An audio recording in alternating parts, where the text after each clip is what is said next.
السلام عليكم ورحمة الله وبركاته. الحمد لله وكفى وسلام على عباده الذين اصطفى. الحمد لله الذي وحده والصلاة والسلام على من لا نبي بعده.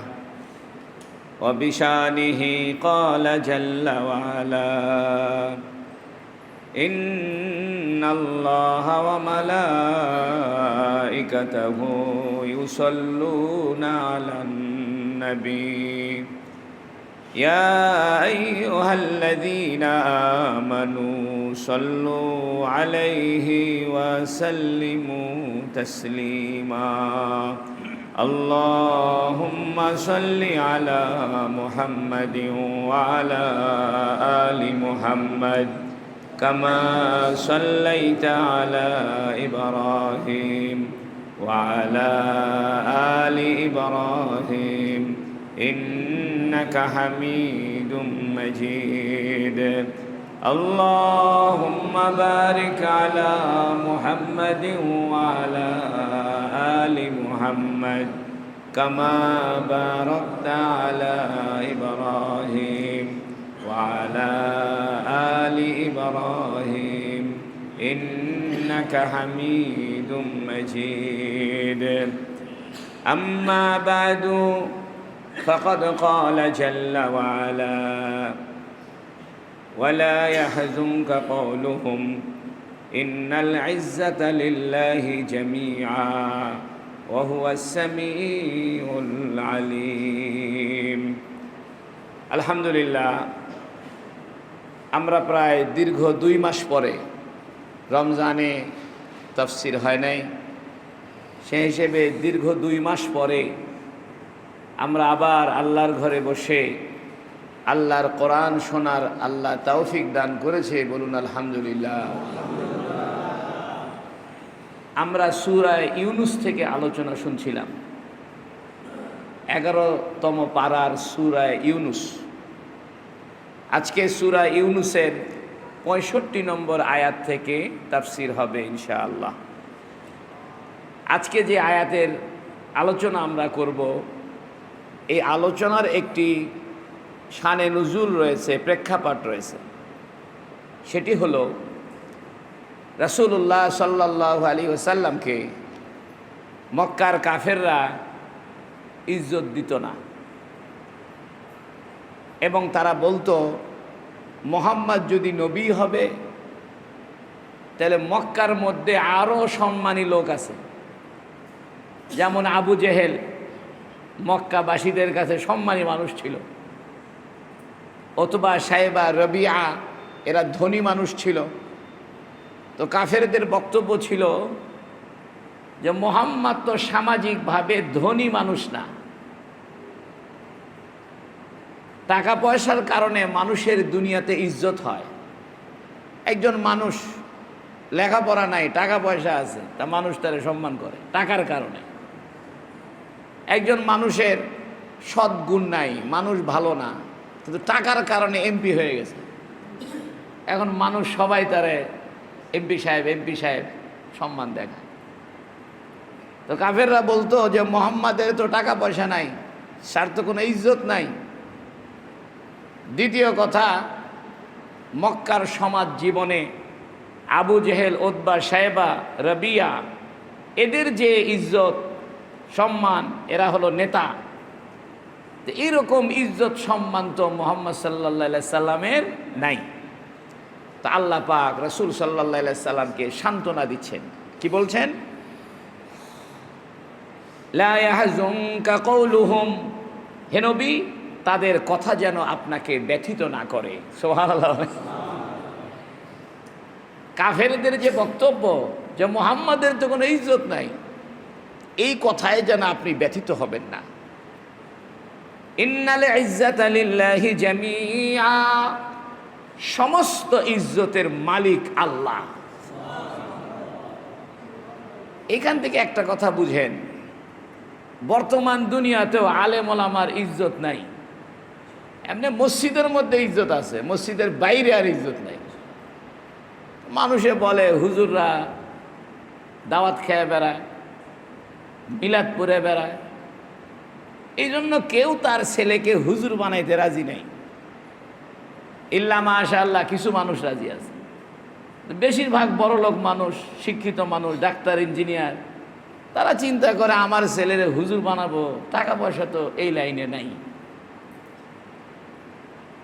মনে রাখবেন, নবীর যুগে মানুষ নবীকে ইজ্জতদার মনে করতো না কাফেররা। ইমানদাররা তো ঠিকই মনে করত। টাকার কারণে এবং সামাজিক অবস্থানের কারণে যে ইজ্জত সম্মান, এ সম্মান কাফেররা নবী আলাইহিস সালামকে দিত না প্রাথমিক যুগে, মক্কার জীবনে, মদিনার জীবনে নয়। এই জন্য কাফেররা বলা বলি করতো যে মুহাম্মদের কি ইজ্জত আছে, তার কেন ইজ্জত আছে, তার কথায় কি হবে। হ্যাঁ, আবু জেহেল একটা কিছু বললে হয়ে যাবে, ওতবা, রবিয়া, সাইবা এরা যদি কিছু বলে তাহলে কিছু হবে, কারণ মুহাম্মাদের টাকা পয়সা নেই। বর্তমান যুগেও আপনি দ্বীনের লাইনে চলেন, দুনিয়াবি ইজ্জত আপনি পাবেন না। এই জন্য এমপি সাহেবের গলায় মালা দিয়ে যে ইজ্জত, এইটা দিকে দুঃখ করিয়েন না। দুনিয়াতে ডিসিএসপি, ঘুষখোর অফিসারদের যে ইজ্জত মানুষ সার সার করে, এইটা দেখে আফসোস করিয়েন না। আল্লাহ বলতেছে লা ইয়াহজুনকা কওলুহুম, এ কাফেরদের কথা যেন আপনাকে ব্যথিত না করে, দুঃখিত না করে। হে নবী, আপনি ব্যথিত হবেন না। আসল ইজ্জত কার? ইন্নাল ইজ্জাতা লিল্লাহি জামিআ, অবশ্যই সমস্ত ইজ্জত কার?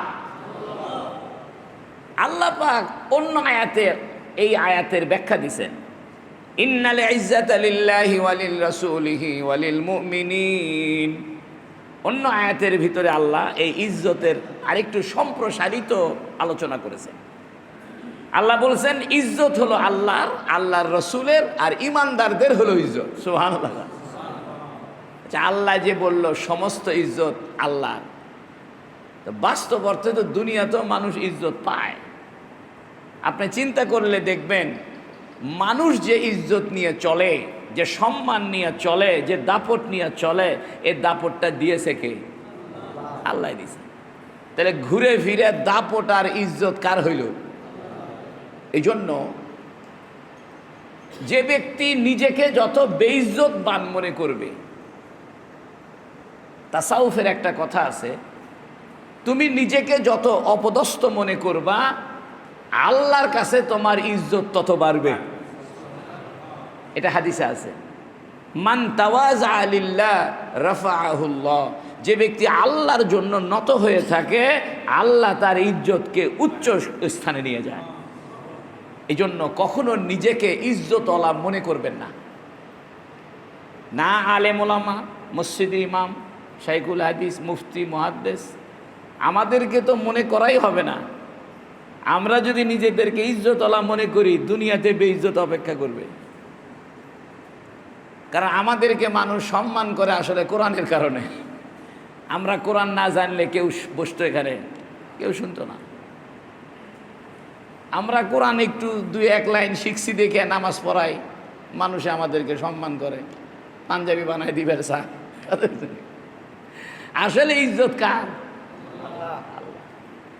এর জন্য মনে রাখবেন, কখনো অন্তরে এ কথা মনে করবেন না আমি তো একটা সম্মানী ব্যক্তি, আমি তো এই এলাকার ভিতরে একটা সম্মানী ব্যক্তি, এটা মনে করবেন না। কারণ ইজ্জতের মালিকানা কার? আল্লাহ।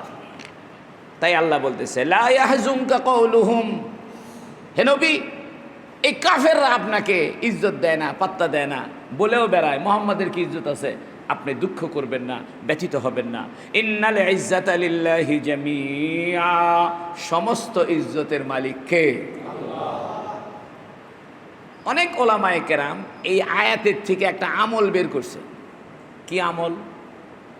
মনে করেন কেউ আপনাকে ইজ্জত দেয় না, সম্মান দেয় না, পাত্তা দেয় না, আপনি এই আয়াতের জিকির বেশি করে করবেন, আপনার ইজ্জত আল্লাহ তার অন্তরে ঢুকায় দিবে। কিছুক্ষণ জিকির করবেন, ইন্নাল ইজ্জাতা লিল্লাহি জামিয়া, ইন্নাল ইজ্জাতা লিল্লাহি জামিয়া, ইন্নাল ইজ্জাতা লিল্লাহি জামিয়া। আসলে সম্মান কার? তো মানুষ যদি আমাকে ইজ্জত না দেয়, এতে আমার দুঃখ করার কিছু নাই, কারণ ইজ্জতের মালিক কে? আল্লাহ। এই জন্য অনেক ওলামায়ে কেরাম বলেছেন, কেউ যদি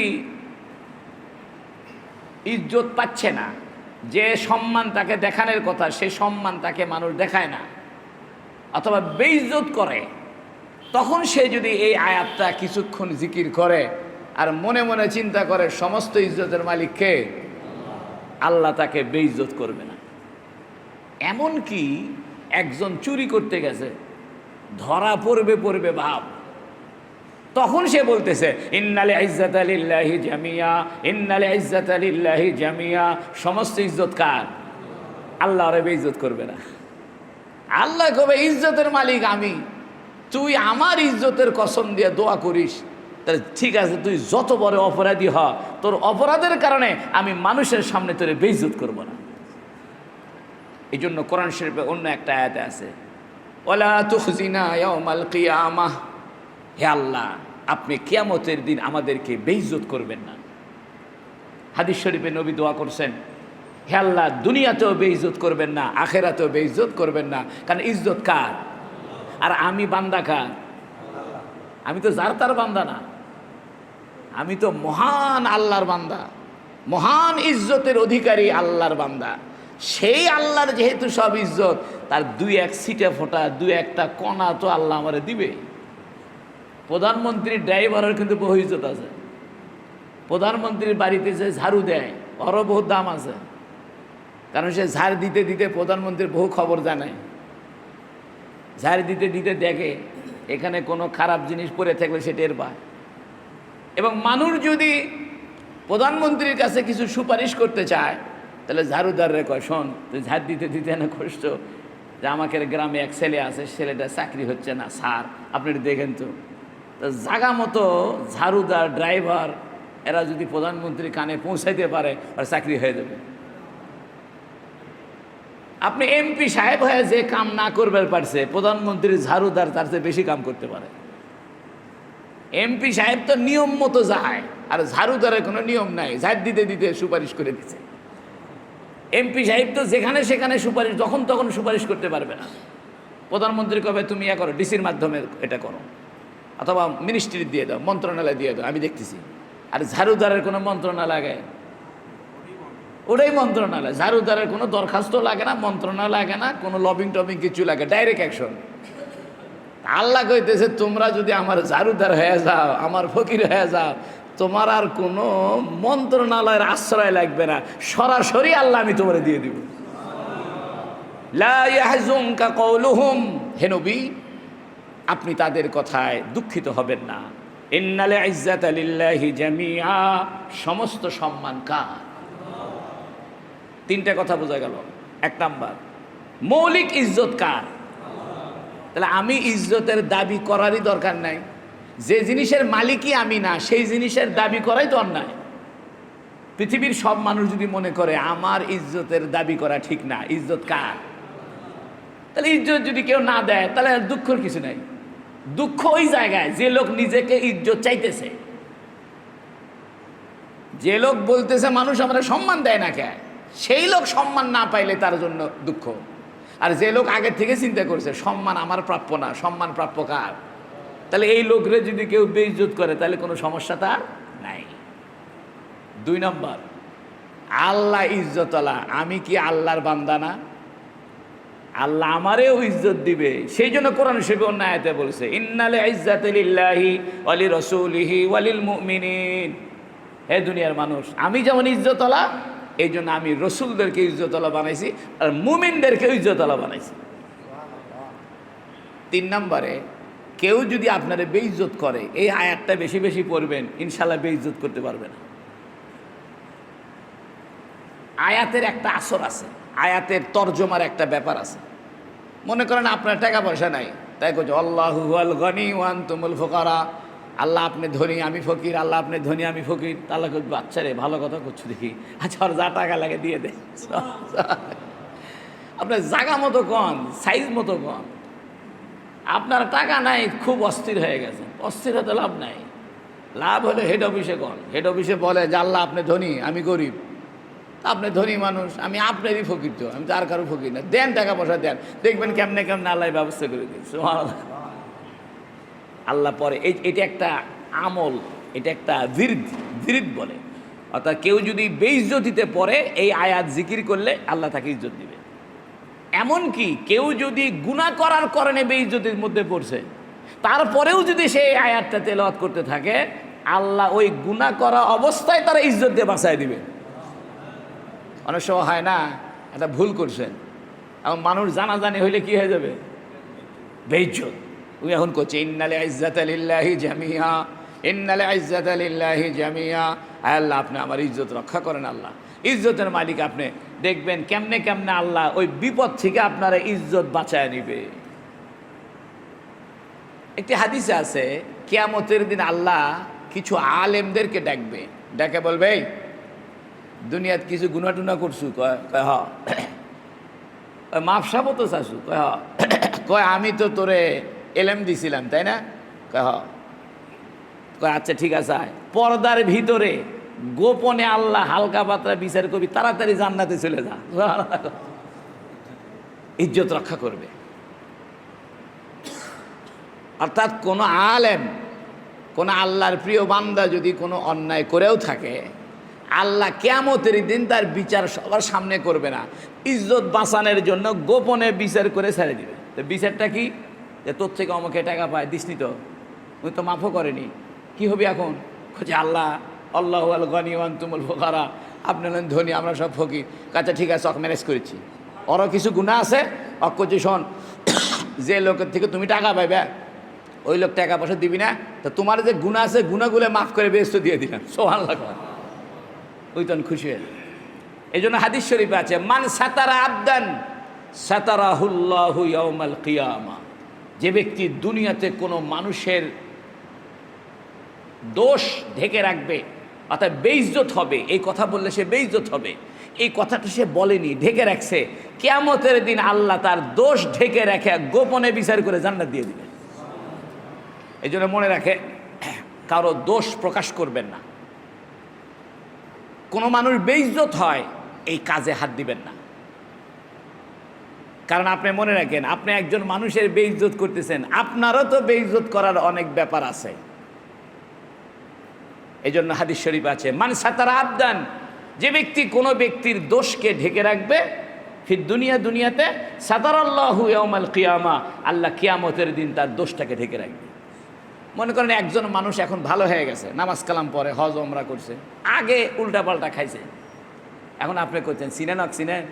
না তো, ওই 3 দিন হলো হজ করে যাচ্ছে ভাই। আগে জানেন কি করছে? আগে খাইয়া উল্টো হয়ে পড়ে আছে। আপনি এই কথাটা কেন বললেন? আপনি তার ইজ্জত নষ্ট করলেন। এই কাজ করবেন না। আমাদের সমাজে অসংখ্য মানুষ, একটা মানুষ তওবা করে ভালো হয়ে গেছে, তারপরে ওর পিছনের কথা টাইনে আয় না মানুষকে স্মরণ করায় দিচ্ছে, চিনে না? আগে তো সেই বিষয়টি খারাপ হয়েছিল, জানেন না?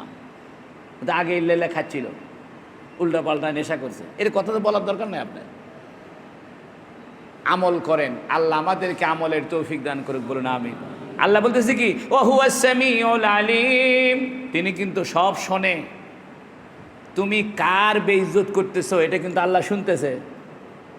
হিসাব করে মানুষকে বেইজ্জত করো, কারণ যাকে বেইজ্জত করতেছো সে তো আমার বান্দা, আর ইজ্জতওয়ালা কে? আমি ইজ্জতওয়ালা, তা আমার বান্দাকে আমি ইজ্জত দেব, তুমি বেইজ্জত করার কে? তাই বলতেছে হুয়াস সামি, আল্লাহ সব শোনে, তুমি কাকে বেইজ্জত করলে এটাও শোনে আল্লাহ। আলিম, সব জানে, কে তোমাকে বেইজ্জত করলো সেটাও আল্লাহ জানে। সুবহানাল্লাহ। অর্থাৎ তুমি কারে ইজ্জত দিলে আর বেইজ্জত করলে এটাও আল্লাহ শুনতেছে, আর কে তোমাকে বেইজ্জত করলো না করলো এটাও আল্লাহ জানতেছে।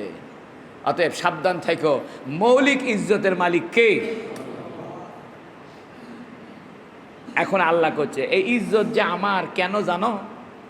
আলা ইন্না লিল্লাহি মা ফিস সামাওয়াতি ওয়া মান ফিল আরদি, জেনে রাখো, ইন্না লিল্লাহ, অবশ্যই আল্লাহর জন্যই, মান ফিস সামাওয়াতি ওয়া মান ফিল আরদি, যা কিছু আসমানে আছে, যা কিছু জমিনে আছে, সব কিছুর মালিকানা কে? ইজ্জত আল্লাহর হবে না তোমার হবে? আচ্ছা, প্রধানমন্ত্রীর ইজ্জত, এমপি সাহেবের ইজ্জত, এমপি বানাছে কে? আল্লাহ। এমপি যে ভাত খায়, ভাতটা বানাইছে কে?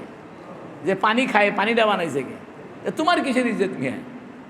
আল্লাহ করছে মৌলিক ইজ্জত আমার, মৌলিক সম্মান আমার। কারণ আসমানে যা কিছু আছে, জমিনে যা কিছু আছে, সব কিছুর মালিক কে? আলা ইন্না লিল্লাহি মা ফিস সামাওয়াতি ওয়া মান ফিল আরদি। জেনে রাখো, আলা বলা হয় সতর্ক করার জন্য। ওই যে যখন প্যারেড হয় তখন আর্মিরা বলে দল সাবধান হবে, সাবধান, ধাবাস করে সব প্যারেড মারে। একজন দলনেতা থাকে, সে যে কমান্ড করে, এই কমান্ড সবার পিছনের আর্মিরা শোনে।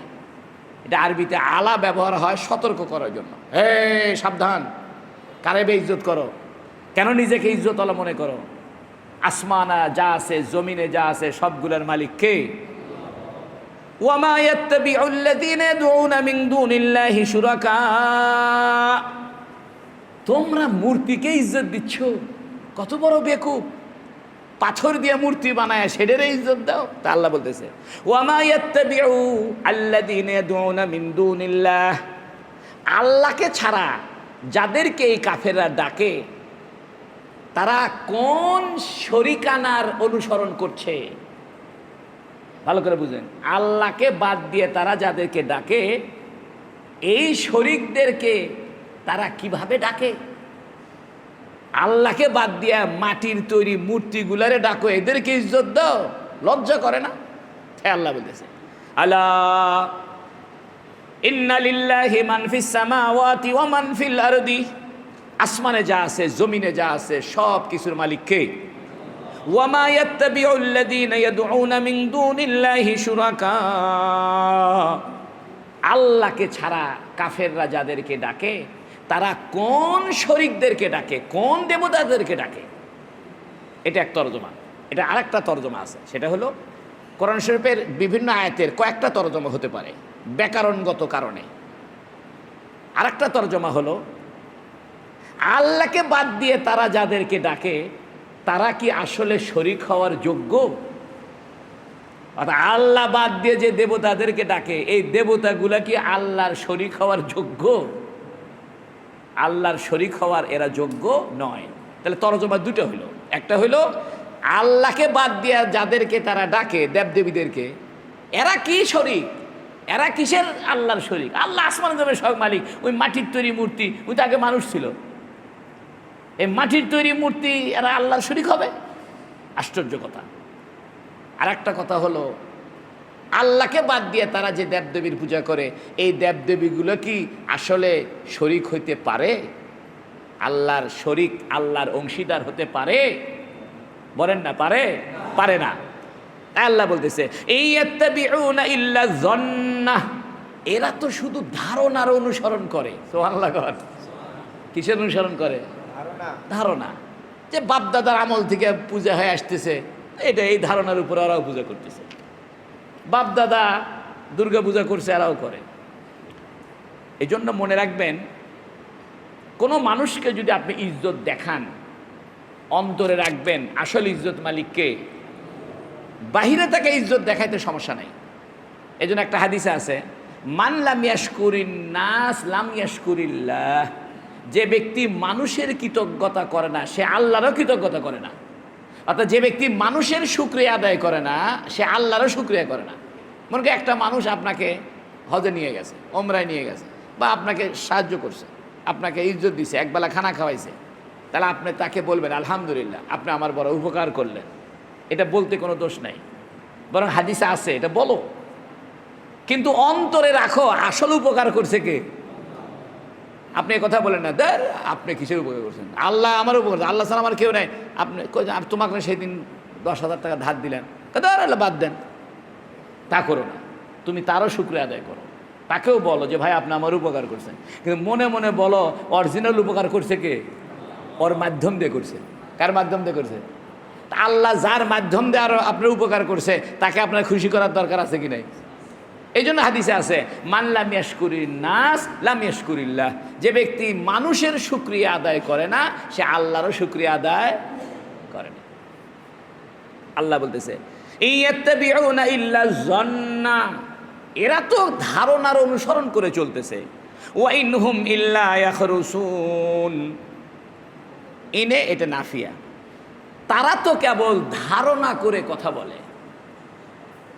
আখরাস মানে বোবা, দেখেন আরবি ভাষার চমৎকারিত্ব দেখেন। আখরাস মানে বোবা, বুঝছেন?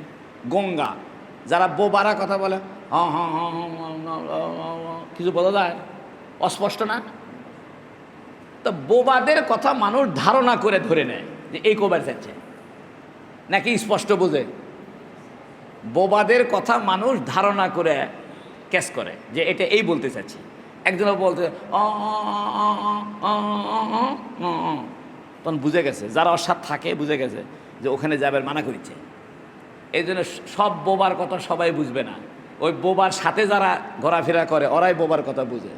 তা আরবিতে আখরাস মানে বোবা, সেখান থেকে আল্লাহ বলতে ইয়াখরুসুন, অর্থাৎ বোবাদের কথা যেমন মানুষ ধারণা করে বুঝে, ঠিক এই কাফেররাও ধারণা কইরা মূর্তির পূজা করতেছে।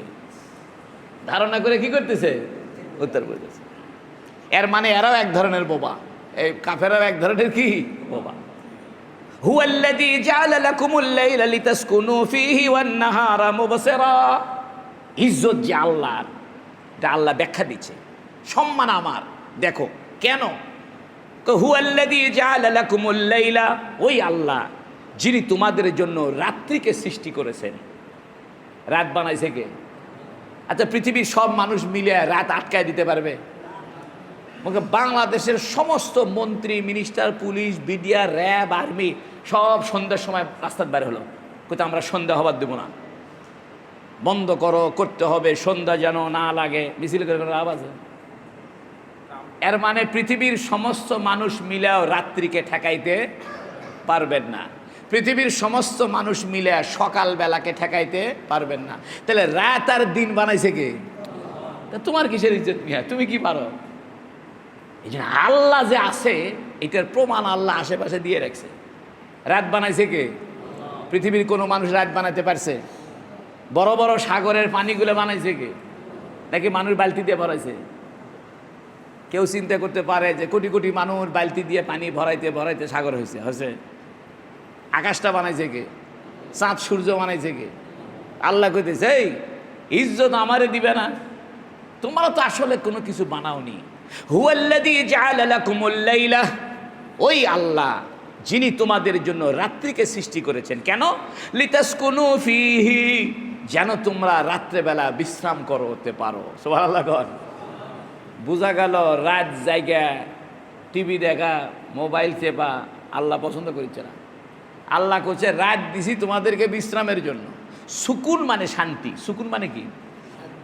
এই একই আয়াত আল্লাহ স্ত্রীদের কাছে ব্যবহার করছে। লিতাসকুনু ইলাইহা, আমি তোমাদের জন্য সঙ্গিনী সৃষ্টি করেছি, বিবি বানিয়েছি, স্ত্রী দিয়েছি, যেন তোমরা স্ত্রীদের কাছে গিয়ে একটু সুকুনত, প্রশান্তি লাভ করতে পারো। এই দুই আয়াতের কারণে মুফাসসিরিন কেরাম বলতেছে সহবাসের আসল টাইম রাতের বেলা। সুবহানাল্লাহ। সহবাসের আসল টাইম কখন? রাতের বেলা। এই জন্য দিনের বেলার সহবাসের তত মজা নাই, যত মজা আছে কখন? রাতের বেলা। আল্লাহ কইতেছে হুয়াল্লাযী জাআলা লাকুমুল লাইলা লিতাসকুনু ফীহি, ওই আল্লাহ যিনি তোমাদের উপকারের জন্য রাত্রি সৃষ্টি করেছেন। কেন? লিতাসকুনু ফীহি, যেন তোমরা রাতের বেলা একটু বিশ্রাম করতে পারো, সুকুনতের সাথে থাকতে পারো। এই জন্য রাতের ঘুম হলো অরিজিনাল ঘুম। এখান থেকে মুহাদ্দিসিন কেরাম বলতেছে সারা রাত ইবাদত না কইরা একটু ঘুম দিয়ে তারপরে ইবাদত করা উত্তম। কারণ আল্লাহ নিজেই বলতেছে আমি রাত তোমাদের জন্য বিশ্রামের জন্য বানাইছি।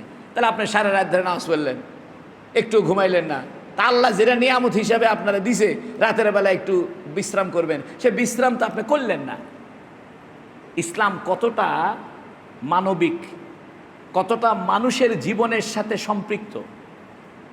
ইসলাম বলতেছে ইবাদত করো, তো রাতে একটু ঘুমাও। এই জন্য নবী আলাইহিস সালাম রাতের বেলা একটু ঘুমাইতেন, ঘুমায় তারপরে তাহাজ্জুদ পড়তেন। ওই তাহাজ্জুদের দাম বেশি যে তাহাজ্জুদ ঘুম থেকে উঠে পড়া হয়। আর একটা তাহাজ্জুদ আছে ওই সারা রাত জায়গা আছে তাহাজ্জুদ পড়েছে, আর এক লোক সারা রাত জাগেনি, এশার নামাজ পড়ে ঘুমাইছে, ঘুমের থেকে উঠে তাহাজ্জুদ পড়ে, কোন তাহাজ্জুদের দাম বেশি? তা ঘুমের থেকে যদি উঠে, রাতের ঘুম হইলো, একটু আরামও হইলো, আবার ঘুম থেকে উঠলে ফ্রেশ হয়ে গেল। আর যদি আপনি সারা রাত জায়গা থাকেন ওই তাহাজ্জুদ তোমরা টুপবেন খালি। 27শে রমজানে যারা সারা রাত জায়গা থাকে বা শবে বরাতের রাত্রে, এরা 12টা 1টা 2টা পর্যন্ত ঠিকই আছে। যেই তাহাজ্জুদের টাইম হয়েছে তখন শরীর ম্যাশ মারছে, তখন শরীর আর চলে না, তা তাহাজ্জুদটা ঘুমায় ঘুমায় পড়তেছে। আপনি বলতে পারেন অনেক বুজুর্গানা দিন যে সারা রাত ইবাদত করছে, সেটা কি? সেটা তারা অভ্যাসে পরিণত করছে। কিসে পরিণত করছে? তারপরেও রসুল সাল্লাল্লাহু আলাইহি ওয়াসাল্লামের চাইতে বড় বুজুর্গ তো দুনিয়াতে কেউ নাই, আছে?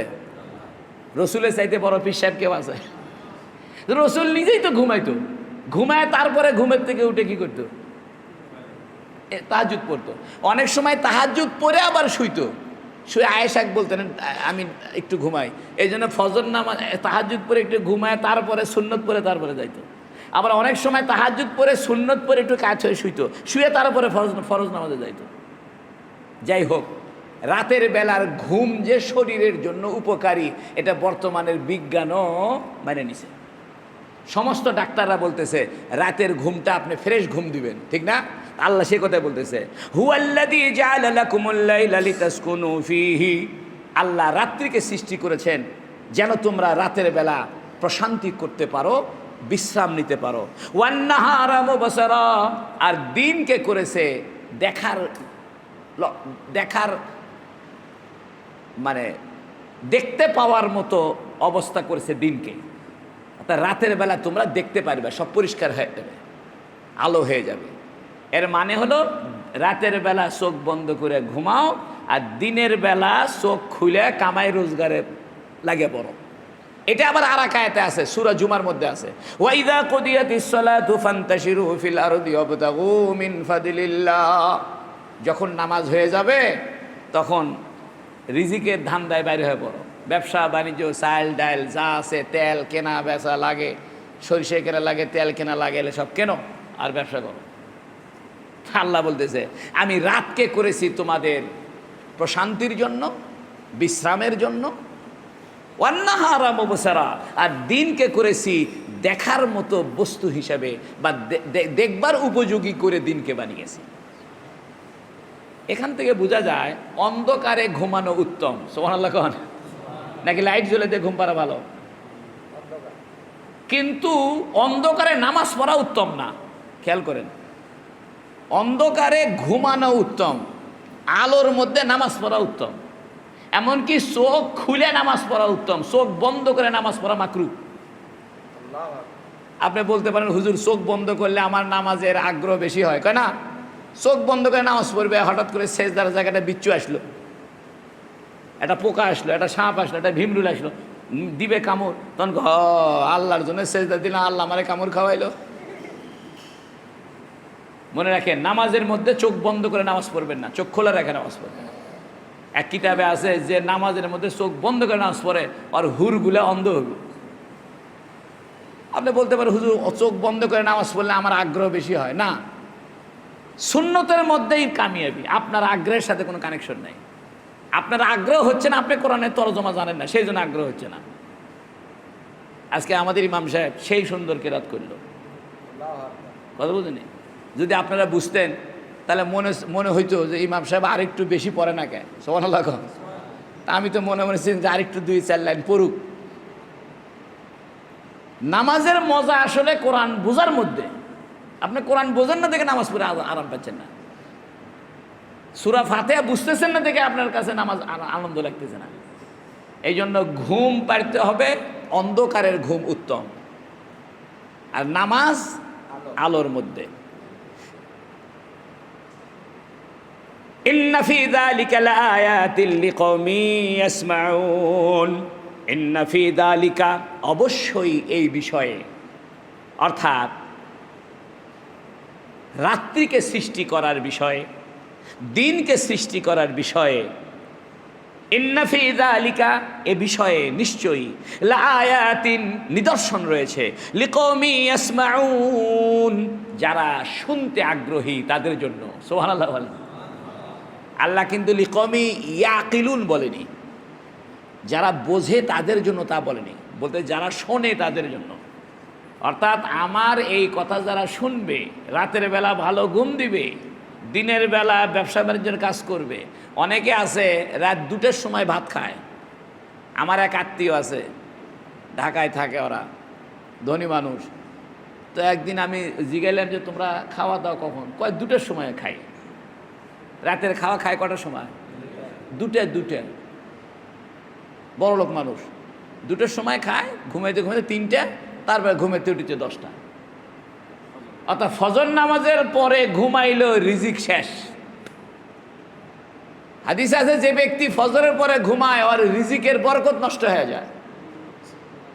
আর যে ব্যক্তি ফজর নামাজের পর থেকে ইশরাক পর্যন্ত আল্লাহর ইবাদতে থাকে, আর তা আল্লাহ তার রিজিকে বরকত দিয়ে দেয়। তাই আল্লাহ বলতেছে,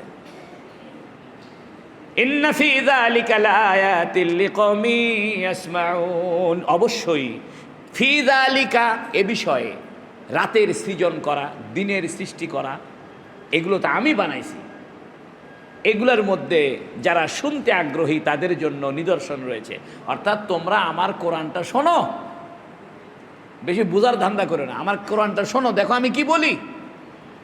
এ কোরআন তোমরা যদি মনোযোগ দিয়ে শ্রবণ করো, এ কোরআনের উপদেশ বাণী যদি তোমরা শ্রবণ করো, তাহলে তোমরা বুঝতে পারবে আল্লাহর নিদর্শনের খবর। সুবহানাল্লাহ। দেখেন, একটা কথা না বলে পারলাম না, রিসেন্টলি বিজ্ঞানীরা 2টা আবিষ্কার করছে। আমি আবার ওই মহাকাশ বিজ্ঞানের প্রতি আমার আগ্রহ বেশি, মানে আমি চান্স পাইলে ইউটিউবে খালি ওই মহাকাশ বিজ্ঞানের খবরাখবর দেখি। বিজ্ঞানীরা রিসেন্টলি নতুন একটা গবেষণায় বলতেছে যে তারা মনে করছিল যে মহাকাশে ধূমকেতু এবং সৌরজগৎ, কোটি কোটি সৌরজগৎ, বাস্তব ঠিক, মানে একটা সৌরজগৎ শেষ আর একটা সৌরজগৎ শুরু। বিজ্ঞানীরা বলতেছে যে আমরা সন্ধান পাইলাম যে এই সৌরজগতের শেষ প্রান্তে ওইখানে আর একটা জগৎ আরম্ভ হয়েছে, শুধু ফাঁকা খালি জায়গা। কি জায়গা?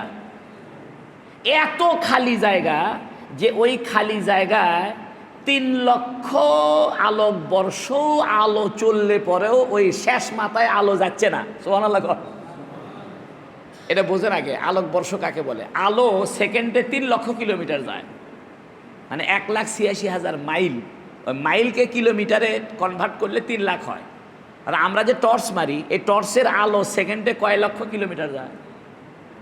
3 লক্ষ কিলোমিটার। মাথার ঢুকান, এখান থেকে সৌদি আরব 6,000 কিলোমিটার। কয় হাজার? আমরা যে মক্কা মদিনায় যাই 6,000 সামথিং কিলোমিটার। তাহলে একটা আলো আর সেকেন্ডে কয় লাখ? তাহলে আলোর গতিতে কেউ যদি মক্কায় যাবার চায় আর কয় মিনিট লাগবে? আরে সেকেন্ডেরও 100 ভাগের 1000 ভাগের 1 ভাগ। আপনার সেকেন্ডকে ভাগ করতে অসম্ভব। বর্তমানে ভাগ করছে, এটাকে ন্যানো সেকেন্ড বলে। বর্তমানে বিজ্ঞান 1 সেকেন্ডকে 100 ভাগে ভাগ করছে। এক সেকেন্ডকে কয় ভাগে ভাগ করছে? এটাকে ন্যানো সেকেন্ড বলে, ন্যানো সেকেন্ড। অর্থাৎ 100 বার জোড়া দিলে 1 সেকেন্ড হচ্ছে। এইরকম 1 সেকেন্ডে 3 লক্ষ মাইল যাচ্ছে আলো। বিজ্ঞানীরা বলতেছে যে এই যে ফাঁকা জায়গাটার সন্ধান আমরা পাইলাম, এটা বিগ ব্যাং যেদিন আবিষ্কার হয়েছে, অর্থাৎ যেদিন আলোর বিচ্ছুরণ হয়েছে, পৃথিবীর সৃষ্টিতে একটা আলোর বিন্দু ফেটে গেছে। এই আলোটা চলতেছে চলতেছে সেকেন্ডে কয় লাখ কিলোমিটার যাইতে যাইতে আজও পর্যন্ত ওই ফাঁকা জায়গার শেষ মাথার যায়নি। সুবহানাল্লাহ। আচ্ছা কোন তো আল্লাহ যে যাক সর্বশেষ জান্নাত দিবে, তাকে 10 দুনিয়ার সমান জান্নাত দিবে, এই জান্নাত থোয়ার জায়গা আছে না নাই? আছে না নাই? আমরা অনেকে মনে করি আল্লাহ এক একজনে 10 দুনিয়ার সমান জান্নাত দিবি, এলে ছুঁচে কুটি। আরে মেয়ে ফাঁকা জায়গা পড়ে আছেন, বিজ্ঞানীরা বলতেছে একটা সূর্য পৃথিবীর 13 লক্ষ গুণ বড়। কয় লক্ষ গুণ বড়? মানে 13 লক্ষ পৃথিবী কার মধ্যে ঢুকাইতে পারবেন? এরকম সূর্য একটা না, কোটি কোটি কোটি কোটি সূর্য, কিন্তু একটা না। মানুষে জানে না, মানুষ মনে করে যে সূর্য মানে একটাই। ভুল কথা।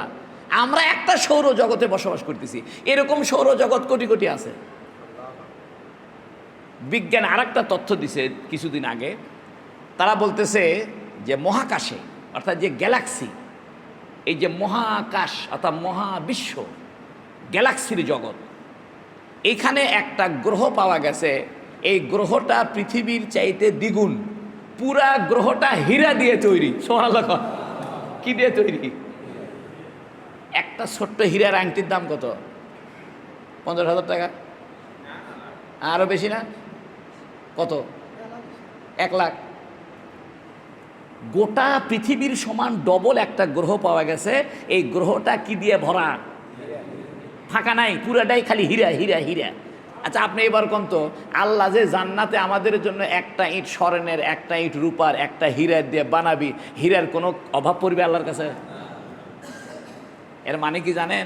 আমাদের ইমান দুর্বল দেখে আল্লাহ এগুলো বিজ্ঞানীদের বাইর করে দিচ্ছে। এলে বাইর করে দিচ্ছি, এলে শুনে শুনে ইমান তাজা কর। এই বেহেশতের জন্য তোকে বানাচ্ছি, এই বেহেশত তুই বাবু। সুবহানাল্লাহ কর।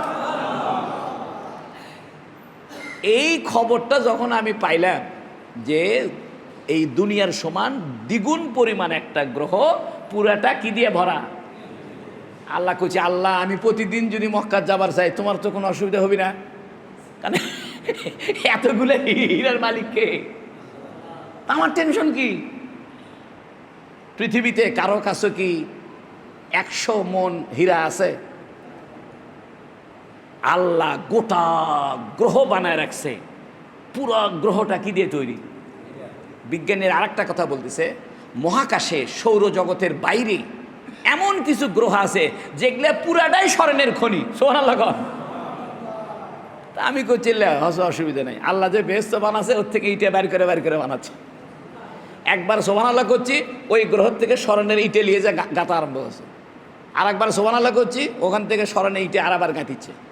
যেমন মনে করেন ভাটার মধ্যে ইট তৈরি হয়, ওইখান থেকে ইট কিনে আনে তো বিল্ডিং বানায়। আল্লাহ স্বর্ণের ভাটা, রূপার ভাটা বানিয়ে রাখছে। এটা আমরা করছি না, বিজ্ঞানীরা বলতেছে, কাফেররা। যে সমস্ত বিজ্ঞানীরা কাফের, ওরাই বলতেছে যে মহাকাশে এরকম লক্ষ লক্ষ পৃথিবীর মতো গ্রহ আছে। পুরা গ্রহ কি দিয়ে তৈরি? স্বর্ণের তৈরি, কোনোটা রূপার তৈরি, কোনোটা হীরার তৈরি। কথা বুঝছেন? এবং বিভিন্ন রকমের মানে মূল্যবান ধাতুর তৈরি। ওই জায়গায় মানুষ যাইতে পারবি কোনোদিন? তো ওগুলো বানাছে কে? আল্লাহ মিশে বানাছে। আল্লাহ কনসেপ্ট করেছি, ওমা খালাকতু হাযা বাতিলা, আমি আমার সৃষ্টি জগৎকে অনর্থক বানাই নাই। তা আপনার মনে করছেন যে এই যে হীরার গ্রহ আল্লাহ বানায় রাখছে, মিশে বানাছে? ওটা আমাদেরকে দেওয়ার জন্য বানাইছে। সুবহানাল্লাহ। লা ইয়াহজুনকা কাওলুহুম, হে নবী আপনি কাফেরদের কথায় দুঃখ করেন না। ইজ্জত আপনার, মৃত্যুর পরে দেখা যাবে কে হীরার জান্নাত পায়। সুবহানাল্লাহ। হীরার জান্নাত, স্বর্ণের জান্নাত আল্লাহ আমাদের জন্য রাখছে। এই জন্য আমার অন্তরে বিশ্বাস করেন, বিন্দু পরিমাণ সন্দেহ নাই যে জান্নাত আছে, জাহান্নাম আছে। এবং বাস্তবেই জান্নাত আল্লাহ স্বর্ণ দিয়ে, হীরা দিয়ে বানায় রাখছে। কারণ বিজ্ঞানীরা বলতেছে যে হীরার বিশাল বিশাল গ্রহ আছে। কিসের? হীরার। এবং বিশাল বিশাল গ্রহ আছে স্বর্ণের। আল্লাহ ওইখান থেকে স্বর্ণ কেটে কেটে নিয়ে যায়, ফেরেশতায় খোঁজে, আমার বান্দা একবার সুবহানাল্লাহ কইছে, ওখান থেকে স্বর্ণের ইটে নিয়ে যায়, ওটি গাঁতে। কার একবার সুবহানাল্লাহ কইছে, কয়টা রূপার ইটে গাঁতে দে। এবার আরেকবার সুবহানাল্লাহ কইছে, কয়টা হীরার ইটে গাঁতে দে। দুনিয়াতে যেরকম মিস্ত্রি বিল্ডিং বানায় গাঁতে, আমরাও আপনারাও দুনিয়ার থেকে সুবহানাল্লাহ আলহামদুলিল্লাহ কইবেন, জান্নাতে স্বর্ণ রূপা হীরার গাঁথনি আরম্ভ হয়ে যাচ্ছে। ক্বালু ইত্তাখাযাল্লাহু ওয়ালাদা সুবহানাহ,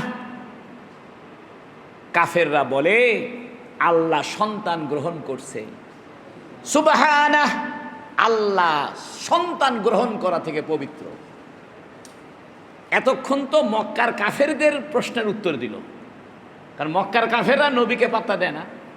আল্লাহ কইতেছে, নবী আপনি দুঃখ করেন না তো, ইজ্জত আপনার। ইজ্জত কার? আসমান বানাইছে আমি, জমিন বানাইছে আমি। আসমান জমিনে যা কিছু আছে সব বানাইছি কি আমি, সব মালিক আমার। রাত বানাইছি, দিন বানাইছি, আপনি টেনশন করেন না। এখন কিছু কাফের আছে খ্রিস্টান, আর কিছু কাফের আছে ইহুদি, ওদেরকে ধরছে এবার। খ্রিস্টানরা ঈসা আলাইহিস সালামকে আল্লাহর বেটা বলে, ইহুদিরা ওজার আলাইহিস সালামকে আল্লাহর বেটা বলে। আল্লাহ এই কথা বলতেছে। আর এক বেকুব আছে, এই বেকুবদেরকে আল্লাহ নবীও দিছিল, কিতাবও দিছিল। মুসা আলাইহিস সালাম দিছিল, ঈসা আলাইহিস সালামকে পাঠাইছিল, কিতাবও ছিল, কিন্তু এরা এটা বিকৃত করছে, করে এখন আল্লাহর বেটা সাব্যস্ত করছে। তাই আল্লাহ বলতেছে ক্বালু ইত্তাখাযাল্লাহু ওয়ালাদা সুবহানাহু। কাফেরদের মধ্যে কিছু কাফের বলে আল্লাহ সন্তান গ্রহণ করছে, সুবহানা, আল্লাহ এখান থেকে পবিত্র। সুবহানাল্লাহ বলেন। কারণ সন্তান গ্রহণ করা এটা অমুখাপেক্ষিতার আলামত। মানুষ সন্তান কেন গ্রহণ করে? যে শেষ বয়সে খোঁজ খবর নিবে, অথবা সন্তান হোক, এটা আগ্রহ। সন্তান এটা আল্লাহর জন্য সাজে না। আল্লাহর জন্য কি? তুমি আল্লাহর শিরিক করো না, কিন্তু আল্লাহর সন্তান সাব্যস্ত করছো, এটা তো একটা শিরিক। মক্কার কাফেররা সরাসরি মূর্তি পূজার শিরিক করে, আর ইহুদি খ্রিস্টানরা মূর্তির পূজা না করলেও আল্লাহর বেটার পূজা করে। আল্লাহর বেটা বানাইছে ঈসা আলাইহিস সালামকে। তাই আল্লাহ বলতেছে ক্বালু ইত্তাখাযাল্লাহু ওয়ালাদা। ওরা বলে আল্লাহ সন্তান গ্রহণ করেছে, সুবহানা। হে নবী বলে দেন আল্লাহ এখান থেকে পবিত্র, অর্থাৎ আল্লাহর কোনো ত্রুটি নাই। এর আগে আমি আপনাদেরকে বলছিলাম আল্লাহর ত্রুটিহীনভাবে প্রশংসা করলে সুবহানাল্লাহ বলতে হয়, আর আল্লাহর ইতিবাচক, আল্লাহর জন্য প্রযোজ্য এমন বিষয় দিয়ে প্রশংসা করলে আলহামদুলিল্লাহ হয়। যেমন আল্লাহ আসমান বানাইছে, এটা আলহামদুলিল্লাহ। আল্লাহর ঘুমায় না, আলহামদুলিল্লাহ না সুবহানাল্লাহ? সুবহানাল্লাহ। অর্থাৎ আল্লাহর ত্রুটি নাই, আল্লাহর দোষ নাই। দোষ নাই হিসেবে আল্লাহর প্রশংসা করলে এটা সুবহানাল্লাহ হয়। যেমন মনে করেন আপনি একজনকে বললেন যে লোকটা খুব দানশীল, এটাও প্রশংসা। আবার এটাও বলতে পারেন লোকটা কৃপণ নয়, কি নয়, এটাও প্রশংসা, কৃপণ না। কিন্তু কৃপণ না মানে আপনি কৃপণতা একটা দোষ, এই দোষটাকে তার থেকে সরায় দিলেন, যে এই লোকটার ভিতরে কৃপণতার দোষ নাই। এটাকে আরবিতে কয় সুবহান, অর্থাৎ ত্রুটি মুক্ত করে দেওয়া। আর একটা হলো উপযুক্ত বিষয়ে সাব্যস্ত করে তার গুণগান করা। যেমন আসমান বানাইছে আল্লাহ, এটা সুবহানাল্লাহ না আলহামদুলিল্লাহ? আলহামদুলিল্লাহ। আল্লাহ পাহাড় বানাইছে, আল্লাহ ঘুমায় না, আল্লাহর বেটা নাই, আল্লাহ খায় না, আল্লাহ খাওয়ার জিনিস বানায় দিছে, আলহামদুলিল্লাহ। আল্লাহর বেটা হওয়া এটা আল্লাহর ত্রুটি, আর ত্রুটি এটা একটা আশ্চর্য। আল্লাহর জন্য ত্রুটি হওয়া কি আশ্চর্য। এই জন্য সুবহান আল্লাহর এক অর্থ হলো আশ্চর্য। এই জন্য আমরা আশ্চর্য কিছু হলে সুবহানাল্লাহ। এই যে আরবরা কোনো আশ্চর্য হইলে সুবহানাল্লাহ শব্দ ব্যবহার করে। আল্লাহ বলতে সুবহানাহ, আশ্চর্য কথা বলো, আল্লাহর বেটা সাব্যস্ত করছো, আল্লাহর কোনো শরিক নাই। তো তোমরা আবার আল্লাহর বেটা বানাচ্ছ। বেটা তো বাপের কি শরিক। বেটার শরীরে রক্ত আছে কার? বাপের। বাপের রক্ত আছে না? তাহলে বেটা সবসময় বাপের অংশীদার হয়। আল্লাহর যদি বেটা বানাও তো বেটা আল্লাহর কি হবে? অংশীদার হবে। এই কাম করো না। হুয়াল গনি, আল্লাহ করছে হুয়াল গনি, তিনি তো অমুখাপেক্ষী। সুবহানাল্লাহ। আল্লাহ শব্দ এমন জায়গা সেটিং করছে, আমার তো হয়রান। হুয়াল গনি, ছোট্ট একটা আয়াত। হুয়ার আগে আয়াত শেষ হয়ে গেছে, গনির পরে আয়াত শেষ হয়েছে। আল্লাহ হুয়াল গনি, আরে তিনিই তো অমুখাপেক্ষী, তিনিই তো ধনী, তিনিই তো বড়লোক। লাহু মা ফিস সামাওয়াতি ওয়া মা ফিল আরদি, আসমান আর জমিনের সব কিছু আল্লাহ। সুবহানাল্লাহ। আল্লাহ যে কোরআন শরীফে এই আয়াত কতবার বলছে, এটা মানুষকে বোঝানোর জন্য যে মানুষ ঘাবড়ায়ও না, তোমরা যে আল্লাহর প্রতি ঈমান আনছো, এই আল্লাহ আসমান জমিনের সব কিছুর মালিক। তোমার টেনশন কি বলো তো আমাকে? আসমান জমিনের সব কিছুর মালিক যে আল্লাহ, সেই আল্লাহর প্রতি তুমি ঈমান আনছো, অর্থাৎ তোমার তো কোনো টেনশন নাই। তুমি আমাকে ডাকো, আমার সাথে কানেকশন করো। আমার বিবি আজকে আমাকে বলতেছে, আমি যখন এই কোরআন শরীফ পড়তেছি, আমার বউ এসে আমার কাছে বসলো, মুড়ি মাখা আনছে। আমি আবার মুড়ি মাখা খাই, চা খাই বিকেলে। আমাকে করছে তোমার আর কি শখ, আল্লাহ তো তোমার সব শখই পূরণ করলো। আমি যে আল্লাহ কি গরিব, শখ পূরণ করবি না? বড় লোক বাপের বেটার কোনো শখ অপূর্ণাঙ্গ থাকবি? আমি বড় লোক আল্লাহর বান্দা, তা আমার শখ অপূরণ থাকবি কে? করছে তোমার আর কি শখ আছে? আমি আমার ছোট একটা শখ আছে, একটা গাড়ি লাগবে। করছে হ্যাঁ, দুনিয়ার মানুষ টাকা পাবি, আবার গাড়ি লাগবে। আর কি? আমি কিন্তু মদিনায় একটা জায়গা কিনা 2 তলা বাড়ি বানাবো। আমার বউ হচ্ছে তুই পাগলা টাগলা নাকি? তুমি পাগলা? আমি কই পাগল তুমি? আমি মাথা ঠিক আছে। মানুষকে যদি আমি বলি যে আমার একটা শখ আছে, স্বপ্ন আছে যে মদিনাতে একটা জায়গা কিনা 2 তলা বাড়ি বানাবো, তো মানুষ আমাকে পাগলা করবি না? আমি আপনাকে পাগলা করবো? আমি মাথা ঠিক আছে। জায়গার মালিককে তখন আমি বললাম শোনো, আমার ভাই একটা কানাডার বাড়ি বানায়নি? হ। দুনিয়ার বহু বড় লোক আমেরিকার যা বিল্ডিং বানায়নি? হ। ফ্রান্সে বিল্ডিং বানাছে, চায়নাতে বিল্ডিং বানাইছে, তারপর অস্ট্রেলিয়াতে বিল্ডিং কিনে থাকে না? বাংলাদেশে বহু মানুষ আছে, অস্ট্রেলিয়ায় তার কি আছে? বিল্ডিং আছে। আমার একটা মদিনার বিল্ডিং থাকলে অসুবিধা কি? দুনিয়ার মানুষের যদি কানাডাতে ফ্ল্যাট থাকে, আমেরিকাতে ফ্ল্যাট থাকে, অস্ট্রেলিয়াতে ফ্ল্যাট থাকে, অস্ট্রেলিয়া সোলপুরবের যায় ওটি চাকরি করে বিল্ডিং কিনছে, আল্লাহ যদি ওদেরকে দিয়ে পারে তা আমাকে মদিনাতে একটা 2 তলা বাড়ি দিলে সমস্যা কি? এই জন্য আল্লাহর কাছে চাইতে কম চাবেন না, হাই রিক্সে চাও চাবেন। সুবহানাল্লাহ। আপনার ভয় করবেন না যে আল্লাহর কাছে চামু কি না কি হয়। আরে আপনি বোকা, চাইতে আপনি ভয় করেন কে? যে আল্লাহর কাছে চাচ্ছেন তার কি কম? সে আল্লাহ কে? আল্লাহ বলতেছে হুয়াল গনি, তিনি হলো অমুখাপেক্ষী আল্লাহ, ধনী আল্লাহ, প্রাচুর্যের অধিকারী আল্লাহ। লাহু মা ফিস সামাওয়াতি ওয়া মা ফিল আরদি, আসমান আর জমিনে যা আছে সব কিছুর মালিক কে? সেই আল্লাহর বান্দা আপনি আর আমি। সেই আল্লাহর কাছে চামু তো অল্প চামু কে? ফাইটে চামু, যা খুশি চামু। ইন্না ইনদাকুম মিন সুলতানিন বিহাদা, মিন সুলতানিন বিহাদা। ইনে নাফিয়া, এটা বুঝছেন মৌলানা সাহেব? ইন এটা শর্ত না, এটা নাফিয়া, মানে মা ইনদাকুম মিন সুলতানিন বিহাদা, এ ব্যাপারে তোমাদের কোনো দলিল নাই। অর্থাৎ আসমান জমিন যে আল্লাহর মালিকানা নয়, এ ব্যাপারে তোমাদের কাছে কোনো দলিল নাই। অথবা আসমান জমিনে আল্লাহর সাথে কেউ শরিক আছে, এরকম কোনো দলিল নাই। বরং আসমান জমিনের মালিকানার মধ্যে কেউ শরিক নাই, সেটার দলিল আছে। সেটা কি? লাউ কানা ফীহিমা আলিয়াতুন ইল্লাল্লাহু লাফাসাদাতা, আসমান আর জমিনে যদি আল্লাহর সাথে আর একজন আল্লাহ থাকতো, তাহলে আসমান জমিন গন্ডগোল হয়ে যেত। এক আল্লাহ কইতো বৃষ্টি দে, আর এক আল্লাহ কইতো রোদ দে। এক আল্লাহ করে নিয়ে বাংলাদেশে এখন শীত দে, আর আল্লাহ করে না এখন গরম দে, ঝগড়া লেগে গেল। এই জন্য আসমান জমিনের মালিকানার মধ্যে কেউ শরিক নাই, এটার দলিল আছে।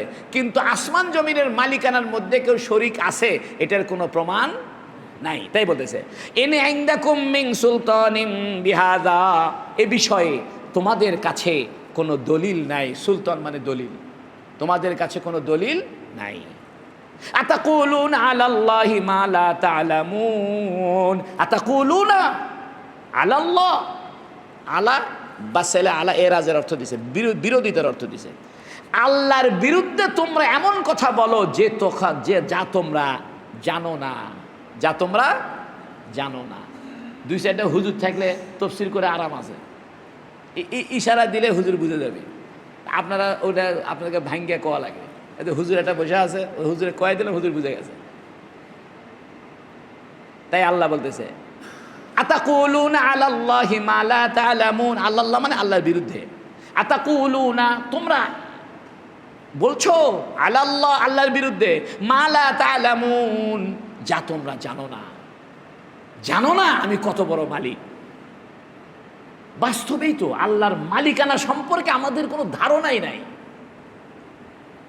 বিজ্ঞানীরা হয়রান হয়ে গেছে যে পৃথিবীতে এইরকম হাজার হাজার গ্রহ নক্ষত্র আছে, পুরাটাই হীরা দিয়ে তৈরি। সুবহানাল্লাহ। কি দিয়ে তৈরি? হীরা। হীরা। পৃথিবীতে এরকম গ্রহ আছে যেখানে পুরাটা স্বর্ণ দিয়ে ঠাসা। আচ্ছা, আমার কথা হইলে স্বর্ণ যে বানাছে আল্লাহ, করবিটা কি? ওই যে আমাদেরকে বেহেশত দিবি, বেহেশতের ইটে ওখান থেকে নিয়ে আসবি, বুঝলি কথাটা? তাছাড়া তো বেকার হয়ে যেত। আমি এই খবর দেখে আমি হয়রান হয়ে গেছি, বিজ্ঞানীরা কইল কি রে, আমাদের ইমান বেড়ে গেল। সুবহানাল্লাহ কর। ওর যা হয় হোক জ্ঞান, ওই মরুক জ্ঞান, আমার কাছে ইমান বাড়ল। কি কর, আল্লাহ এরকম মালিক, আল্লাহর মালিকানা সম্পর্কে আমাদের কোনো এলেম নাই, আমাদের কোনো ধারণা নাই। তাই আল্লাহ বলতেছে আতাকুলুনা আলাল্লাহি মা লা তা'লামুন, তোমরা আল্লাহর বিরুদ্ধে এমন কথা বলো যা তোমরা জানো না। কুল ইন্নাল্লাযীনা ইফতারুনা আলাল্লাহিল কাযিবা লা ইফলিহুন, কুল, হে নবী বলে দেন, ইন্নাল্লাযীনা, অবশ্যই যারা, ইফতারুনা, ইফতারা মানে মিথ্যা আরোপ করা, ইফতারা বলা হয় মিথ্যা আরোপ করা, অর্থাৎ না জানে মিছে কথা কওয়া। একটা হলো জানবার যায় ভুল করে ভুল কথা বলতেছে, সেটাও একটা মিথ্যা। মনে করি আমি 7 মাথায় গেছে যাই দেখে সেই মারামারি, মানুষ করছে ভাই 5টা লাশ পড়ছে, ওই এখন করছে ভাই 5টা লাশ মরে গেছে, আসলে 5 জন মরেনি, মরছে 3 জন, এটা একটা মিথ্যা। আর একটা হলো ওই জানে না বোঝে না কিচ্ছু না, ব্যানে ব্যানে মিছে কথা করছে, এটাকে ইফতারা বলে। অর্থাৎ হাকিকতের সাথে কোনো কানেকশন নাই, বাস্তবতার সাথে কোনো কানেকশন নাই। এই জন্য ছোটো ছোটো বাচ্চাদেরকে আমরা যে গল্প শোনাই, সুয়োরানি দুয়োরানি, একটা রাজা ছিল সুঁস রাজা, পুরা শরীর খেলে সুঁই আর সুঁই, তারপরে সেই রাজাকে বাঁচানোর জন্য একটা দৈত্য আছে, সেই দৈত্য আছে এক পুকুরের নিচে, সেখানে একটা স্বর্ণের বাক্স আছে, ওর মধ্যে একটা ভ্রমর আছে, এক ডুবকি মেরে ওই বাক্স বাইর করে এক তলোয়ারের চোপে ওই ভ্রমর 2 টুকরা করলে এই সুঁইগুলো খুলে পড়বি। এলে মিথ্যা, যে মিথ্যা ডাহা মিথ্যা, এই ধরনের গল্প শোনানো জায়েজ নেই। আপনি নবীদের গল্প শুনান, ইব্রাহিম আলাইহিস সালামের কাহিনী বাচ্চাকে শোনান, মুসা আলাইহিস সালামের ঘটনা শোনান, সুলাইমান আলাইহিস সালামের ঘটনা শোনান। আপনি তো নিজেই নবীদের ঘটনা জানেন না, এই বুড়ি মানুষগুলো সোলপলে কোলে বসে ভুয়া ভুয়া গল্প শুনেছে, এগুলোকে ইফতারা বলে। এই ভুয়া গল্প শুনে ওর মেজাজ বিকৃতি করে দিচ্ছে। আমরা আমাদের ছেলেদের দুশ্মন, আমরা মিশে মিশে গল্প শুনে, দৈত্য রাক্ষস খক্ষস। আপনি 21-এর বই মেলা দেখবেন, খালি দৈত্যের বই পাওয়া যাচ্ছে, ছোটো ছোটো বাচ্চাদের জন্য কি বই বেছে, দৈত্যের বই বেছে। দৈত্য বলে কিছু আছে? দৈত্য বলে কিচ্ছু নাই, রাক্ষস খক্ষস কিচ্ছু নাই, এলে ভুয়া, এলে হিন্দুদের কথা। আল্লাহ পাক একটা কোরআন শরীফ আমাদেরকে দিছে, মুসা আলাইহিস সালামের ঘটনা, ঈসা আলাইহিস সালামের ঘটনা, কত নবীদের, 25টা নবীর ঘটনা এখানে আছে। আপনার বাচ্চাকে এই নবীদের ঘটনাগুলো শোনেন। আমার একটা নিয়ত আছে, দোয়া করেন, এই ছোট বাচ্চাদের উপযোগী করে 25 জন নবীর জীবনী লেখার ইচ্ছা আছে। আমিন কোন? এটা লিখলে বাচ্চাদের হাতে হাতে বইতে গেলে বাচ্চারা ছোটবেলায় নবীদেরকে চিনে যাবে, যে নবীরা কেমন ছিল। এই যে কুরবানি ঈদ আসতেছে, আপনার বাচ্চাকে ইব্রাহিম আলাইহিস সালামের ঘটনা শুনান। আপনি বাজার থেকে একটা ইব্রাহিম আলাইহিস সালামের জীবনী কিনে আনেন, কিনে নিজে পড়েন, পড়ে বাচ্চাকে শোনান, জানো এরকম একটা নবী ছিল, তার নাম ছিল ইব্রাহিম, তিনি আল্লাহর ঘর কাবা ঘর বানাইছে, তার একটা ছেলে ছিল, ছেলেকে উনি কুরবানি করবেন নিয়ে গেছিল, এগুলো সত্য ঘটনা। এই সত্য ঘটনা বাচ্চাকে শোনান। আল্লাহ বলতেছে, কুল, হে নবী বলে দেন, ইন্নাল্লাযীনা ইফতারুনা আলাল্লাহিল কাযিব, যারা আল্লাহর বিরুদ্ধে মিথ্যা আরোপ করে, লা ইফলিহুন, এরা কোনোদিন সফল হবে না, এরা কোনোদিন সফল হবে না। অতএব খবরদার, আল্লাহর মালিকানা নিয়ে মিথ্যা আরোপ করো না। মাতাউন ফিদ দুনিয়া সুম্মা ইলাইনা মারজিউহুম সুম্মা নুযীকুহুমুল আযাবাশ শাদীদ। মাতাউন ফিদ দুনিয়া, দুনিয়াতে কিছু ভোগ বিলাসের ব্যবস্থা, অর্থাৎ কাফেরদের জন্য দুনিয়াতে আমি কিছু ভোগ করার জন্য দিছি। এই সুইমিং পুলে ঘুরে বেড়াচ্ছে, তারপরে লাফ মারিচ্ছে, পেটের মধ্যে দড়ি বাঁধে পাহাড় থেকে লাফ মারে নিচে পড়ে যাচ্ছে, সাগরের মধ্যে স্বেচ্ছাচার করে চলে যাচ্ছে, বালুর মধ্যে দিয়ে ঘর ঘর করে নিচে নামে যাচ্ছে। আমি তামসা করার জন্য কিছু দুনিয়াতে ভোগ করবে দিছি। দেখতেছে মাতাউন ফিদ দুনিয়া, কাফেরদের জন্য দুনিয়াতে কিছু ভোগ বিলাস আছে। সুম্মা ইলাইনা মারজিউহুম, অতঃপর আমার কাছেই তাদেরকে ফিরে আসতে হবে। সুম্মা ইলাইনা, অতঃপর আমারই কাছে, মারজিউহুম, তাদের প্রত্যাবর্তন, তাদের ফিরে আসা আমার কাছে। সুম্মা নুযীকুহুমুল আযাবাশ শাদীদ, অতঃপর আমি তাদেরকে কঠিন শাস্তির স্বাদ গ্রহণ করাবো। কেন? বিমা কানু ইয়াকফুরুন, এজন্য যে তারা কুফরি করেছে, এজন্য যে তারা কুফরি করে।